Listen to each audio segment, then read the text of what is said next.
Welcome, everyone. Today we're diving into a fascinating debate. Did Luke really write Acts as we know it? Absolutely. It's one of those hot topics where tradition meets modern scholarship, right? Exactly.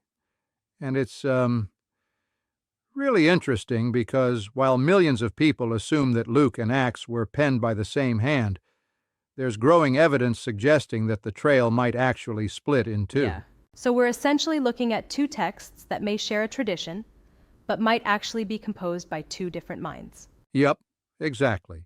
It's like, imagine if we thought one author was behind two parts of a megaseries, but later, careful analysis suggests it might be more like siblings than twins. And that changes everything, doesn't it? I mean, if the unity of Luke Acts is in question, then many sermons and churches might be resting on a different set of assumptions than we thought. Totally. The church tradition for nearly 1,900 years has read these as a unified narrative by one careful historian. But the more you look at it, through statistical fingerprints, timeline clashes, and even a very different portrayal of Paul, the story starts unraveling a bit. Right. Let's dig into that. You mentioned statistical differences. What kind of evidence are we talking about exactly? Well, scholars like Patricia Walters have conducted quantitative style tests. Basically, they analyze things like connective particles, sentence structures, and narrative habits. And guess what? The prose differences between Luke's Gospel and Acts are significant. Yeah, interesting. That sounds pretty mathematical for a theological text, doesn't it? So they're saying that Luke and Acts have different fingerprints in the way they're written? Exactly. It's like comparing two paintings. Even if they look part of the same series, the brushstrokes can tell a very different story. In this case, the stylistic evidence, including how the texts use language and structure, points to two separate compositional intents. And then there's the timeline issue, right? I remember something about the ascension of Jesus being depicted differently between the two. Right. That's a juicy part of the argument. In Luke's Gospel, the resurrection and ascension are almost like a single, rapid crescendo. But then in Acts, you see a more extended timeline where Jesus appears over 40 days before finally ascending. And that isn't just a small detail. It reshapes the pacing, the theological implications, the whole narrative rhythm. Absolutely. Some defenders try to harmonize these differences, right? They argue it's simply a matter of literary style or a narrative device. Yeah, that's true. There is an attempt to reconcile these differences, almost like saying both texts reflect the same voice but with different emphases. However, many historians see these as clear red flags that point to differing compositional aims, if not entirely different authors. I get that. We also have the portrayal of Paul, which is quite fascinating. In Acts, Paul is this very deferential, almost peacekeeping figure. But when you read his own letters, he's a fiery, independent character. Exactly. In Acts, Paul comes across as eager to maintain order and respect Jerusalem's leadership, but in his own epistles, he's all about bold, rebellious independence. When you compare, say, Acts 15 with Galatians 2, the meaning and tone don't line up neatly. It's like, there's an editorial intervention at play, a sort of surgery on the narrative arc of Paul. Indeed. So, could it be that someone later on, maybe as part of an editorial process, reworked the portrayal of Paul to suit later theological or political needs? That's exactly where the argument is headed.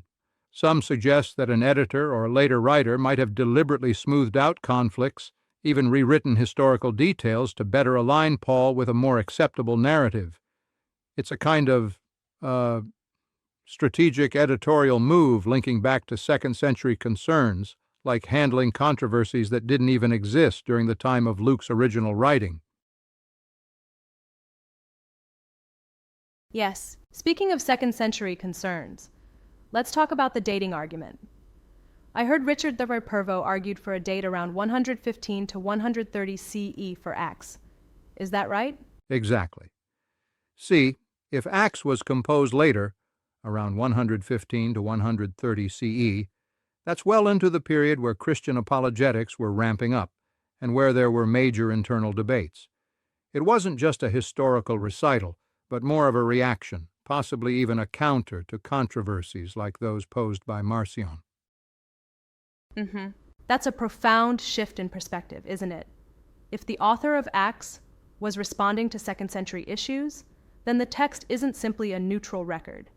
It's actively engaging with, and perhaps even subverting, a different version of Paul. Right.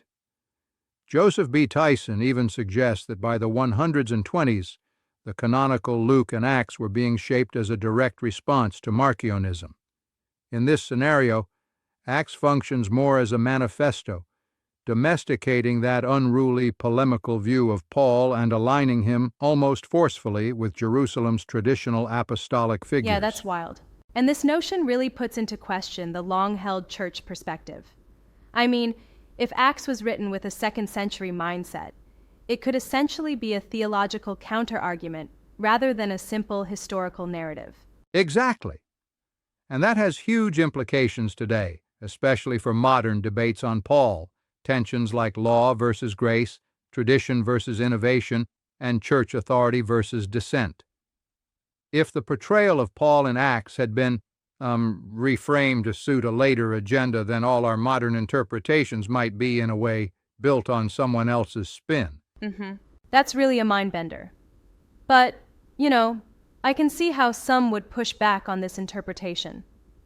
They might say, hold on, isn't it a bit of a stretch to read modern controversies back into a text that's been handed down for millennia? Sure, that's a valid critique. It makes sense to challenge whether stylistic and editorial differences necessarily imply different authorship. It could be that the same author simply evolved stylistically over time, or that later editors had a hand in shaping the text without completely changing its essence. Right. But this is where the statistical style tests become a powerful counterpoint, aren't they? They suggest that the differences aren't trivial shifts in tone or minor edits. They're substantial enough to question the single author model. Absolutely, and that's the crux of it. The burden of proof is shifting from tradition to the text itself. The evidence from timelines, narrative discrepancies, and stylistic fingerprints all demand that we take a closer look at the claims of single authorship. Yeah, agreed. So, what do you think are the broader implications of all this for contemporary theological discussions? Well, if we accept that Acts may be a later sequel, then a lot of our modern interpretations could be built on a misunderstood context. It would mean re-examining how we understand Paul's authority, his relationships with Jewish tradition, and even the nature of early Christian community dynamics. That's true. It kind of shakes the foundational narrative that many hold unquestioningly. The idea that Acts was written to fight a theological battle that didn't exist at the time of Luke's original composition suggests a deliberate editorial strategy, maybe even political maneuvering. Exactly. And this debate isn't just academic. It has serious implications for modern sermons and how we interpret church history. If the texts we rely on as historical records are, in fact, products of extensive editorial revision meant to address later controversies, then we might be building theological arguments on a shifting sand foundation. It's like trying to watch a movie that's been edited over and over without knowing what was in the original director's cut, isn't it? Yeah, exactly. A little like comparing a vintage film to its modern remaster. The nuances, pacing, and even character portrayals can change dramatically, and if we're unaware of which version we're really seeing, it truly muddies our understanding. Indeed. One thing that really piqued my interest is the possibility that Luke itself might counter or stand in opposition to an earlier form associated with Marcion's gospel. It's another layer of complexity, isn't it? Definitely. It suggests that what we have may not be a single, unified voice at all, but rather layers of texts with multiple influential hands involved. That means our approach to these writings needs to be as nuanced as possible, acknowledging that the text might be both a narrative and a strategic document shaped in response to its cultural and theological environment. Yeah. And that really drives home the point that historical texts often have hidden layers of meaning, which can be unpicked with modern tools like quantitative analysis and critical historiography.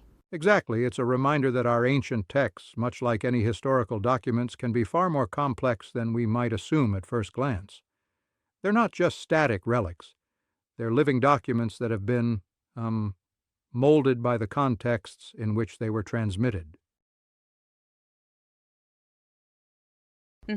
So, while many have trusted in the deep-rooted tradition of a unified Luke-Acts narrative, the emerging evidence invites us to re-examine and rethink this long-held view. It challenges us to ask deeper questions about authorship, editorial influence, and even the nature of early Christian conflicts. Yeah, and that's really where the conversation gets exciting.